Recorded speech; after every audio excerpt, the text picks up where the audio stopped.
soit au maximum, maximum. C'est l'émission qui nous désonne qu'on nomme. Tous ensemble. L'affection, c'est l'affection, l'affection canine. L'affection, c'est l'affection canine. Pour avoir des réponses, il faut des questions. Pose ta question, trouve ta réponse. Pour avoir des réponses, il faut des questions. Pose ta question, tous ensemble trouvons la réponse. Au sommaire de cette émission, le phénomène de la mendicité au Burkina et la cohabitation des religions au Bénin. Bénin, Niger, Sénégal, est-ce que vous nous recevez? Est-ce que vous nous recevez? Où que vous soyez dans le monde, sachez qu'on est toujours ensemble. Bienvenue à 5/5. Armel Agli du Bénin. J'aimerais savoir pourquoi à Ouida, le temple des Pythons fait face à la basilique. Quelle est leur histoire? Le Bénin, c'est le pays du vaudou, on le sait. Mais depuis quelque temps, beaucoup d'autres religions sont venues s'ajouter à la liste. Et la particularité de cette situation est que toutes ces religions cohabitent sans trop de problèmes, à l'image de Ouida, où la basilique fait face au temple des Pythons. L'équipe de 5/5 au Bénin a cherché à comprendre ce voisinage inédit.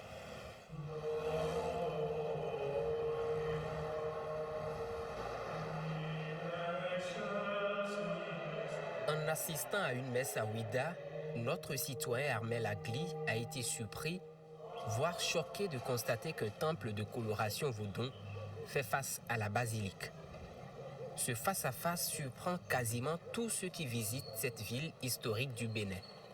Selon l'histoire, le temple des Pythons existait avant la basilique.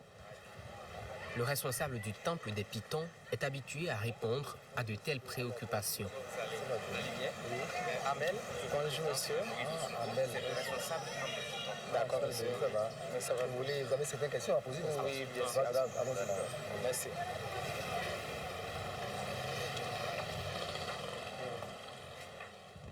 Prends ça, faut pas avoir peur. Ça ne fera absolument rien de mal. Ce n'est pas un serpent offensif.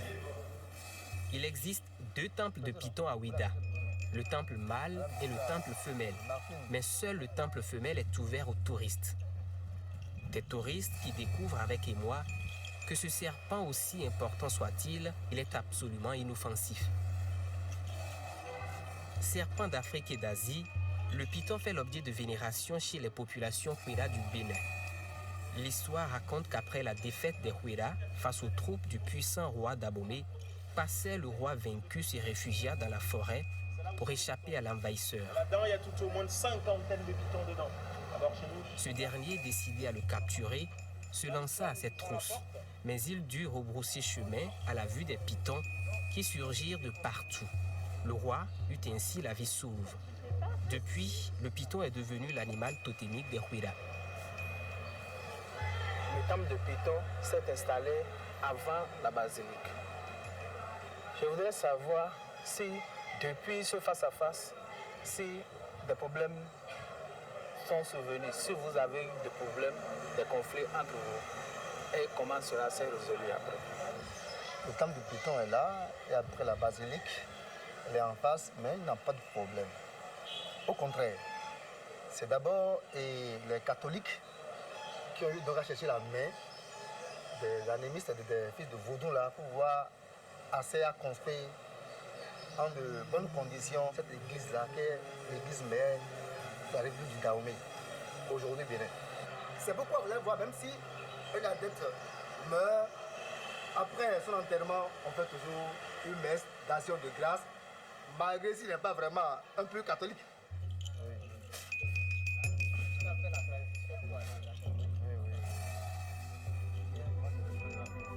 Pour mieux comprendre l'histoire de la basilique de Ouida, nous nous sommes rendus au domicile du père Théophile Vilassa.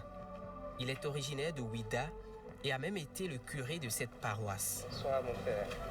Depuis ses 75 ans révolus, il jouit d'une paisible retraite. Je ne peux pas me lever parce que je suis du 3e âge.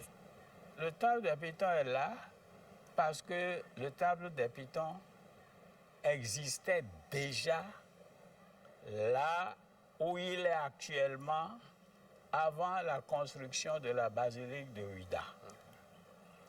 Donc, le temple des Pythons a précédé la basilique de Ouida. Et on l'appelait le temple de la forêt des Pythons, d'Ambézoumé. Parce qu'il y a le reste des arbres qui constituaient cette forêt des Pythons-là.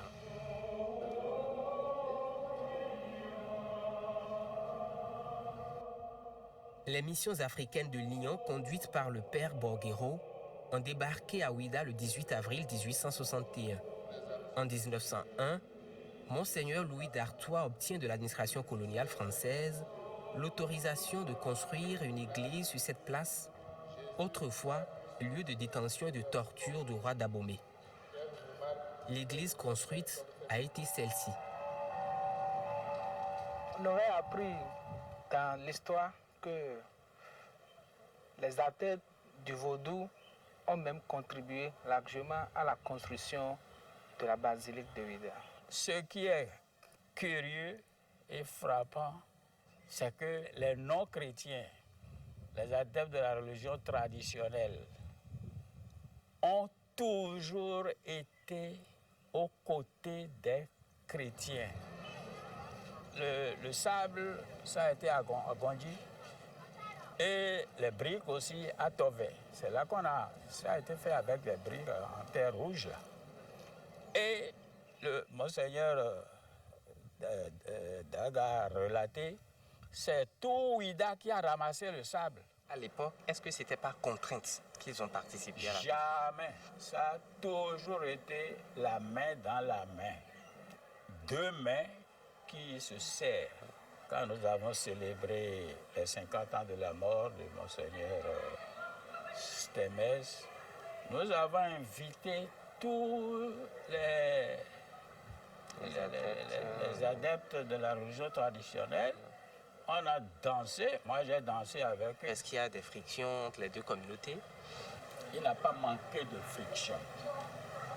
Mais la coexistence entre les adeptes de la religion traditionnelle et les chrétiens, la coexistence a toujours été pacifique. Il n'y a jamais eu de tension. Il n'y a jamais eu de bagarre. C'est connu et reconnu. La cohabitation entre adeptes des religions traditionnelles et l'Église catholique a été des plus tolérantes. Imaginons un face-à-face avec d'autres religions d'obédience chrétienne. Tingé Azalou est professeur de sociologie à l'université d'Abomey-Calavi. Est-ce qu'avec les autres religions aujourd'hui, les autres églises chrétiennes aujourd'hui, surtout les églises évangéliques, ce face-à-face se déroulerait de la même façon? Par rapport au catholicisme, ce n'est pas un parfait amour, mais la tolérance est plus large. Même s'il y a des périodes au cours desquelles il y a une résurgence donc, de distinctions identitaires. Mais lorsqu'il s'agit des groupes évangéliques, les nouvelles religions qui se créent, moi je ne voudrais pas parler de sectes. Alors, il y a à la base de ces mouvements religieux un problème identitaire et qui amène les responsables de ces religions à manifester une certaine animosité notoire par rapport à la religion vaudou, qualifiée de la religion du Satan. Est-ce qu'on peut dire que Ouida est le symbole de la tolérance religieuse? Ouida, qui est qualifiée en tant que ville historique d'une localité de symbole où il y a beaucoup d'interfaces et symboliques et représentatives d'un certain nombre donc, de religions. Et il y a la basilique qui fait face au temple Python, et puis il y a la mosquée centrale qui fait face également à une autre divinité consacrée à la mer. Et puis le grand séminaire de Ouida aussi fait face au plus grand temple de la ville. Et d'une manière générale, le Python est très représentatif de la symbolique religieuse du Panthéon bénin. Tous ces symboles et dualismes religieux à Ouida trouvent leurs origines dans l'histoire de cette ville marquée par la colonisation et l'esclavage. Pour ce qui est du temple des Pitons et de la basilique, voici la lecture qu'en fait le professeur Tingbe Azalou. D'abord, du point de vue de l'architecture,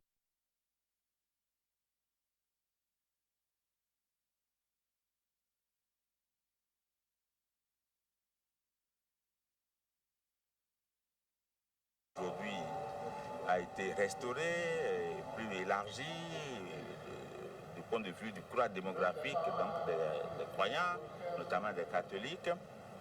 Le temple a continué à accueillir des populations allant résoudre leurs problèmes quotidiens.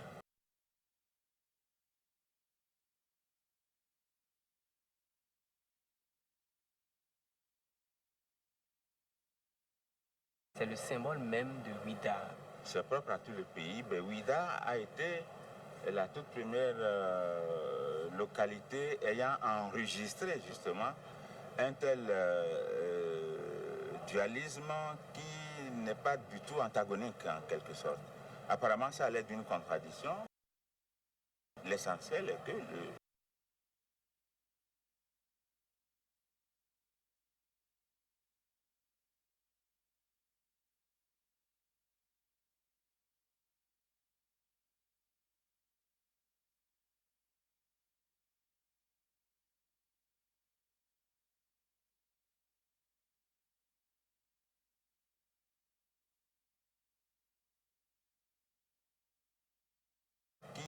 n'est pas du tout antagonique en quelque sorte.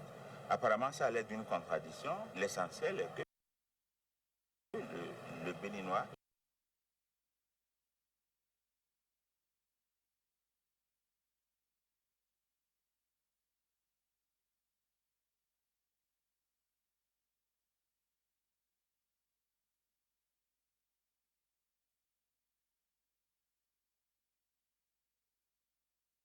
et que c'est aussi le symbole de la tolérance religieuse dans notre pays. Merci, Amel Agli, pour Merci, votre monsieur. participation. Bientôt. Merci.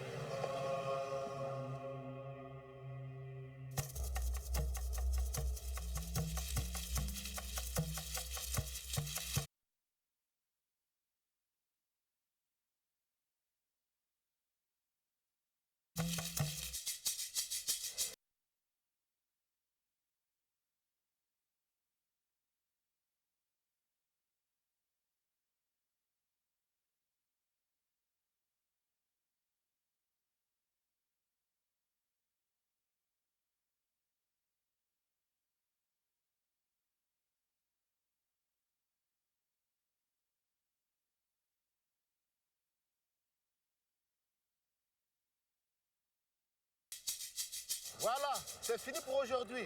Je vous retrouve très bientôt pour d'autres sujets à 5 sur 5.